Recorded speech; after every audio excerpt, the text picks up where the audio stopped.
جموں و کشمیر کے سابق وزیر اعلیٰ اور رکن پارلیمان فاروق عبداللہ نے دلی کے ایک اسپتال میں سماجوادی پارٹی کے رہنما اور رکن اسمبلی محمد اعظم خان کی عیادت کی۔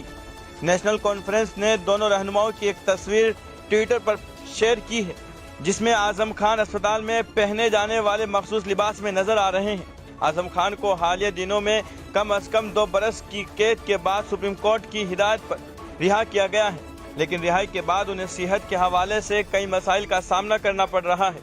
ان کے رشتہ داروں کا کہنا ہے کہ سنیچر کی رات انہوں نے سینے میں دباؤ کی شکایت کی، جس کے بعد انہیں گنگا رام اسپتال میں منتقل کیا گیا، تاہم ان کی حالت مستحکم بتائی جا رہی ہے۔ ملاقات میں دونوں رہنماؤں نے ملک کی موجودہ سیاسی صورتحال اور مسلمانوں کو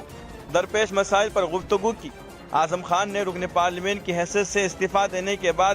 جیل سے ہی اتر پردیش اسمبلی کے لیے انتخابات لڑا اور کامیابی حاصل کی، لیکن سماجوادی پارٹی انتخابات میں اکثریت حاصل نہ کر سکی، جس کی وجہ سے یہ ریاست دوبارہ بی جے پی کے اقتدار میں آ گئی۔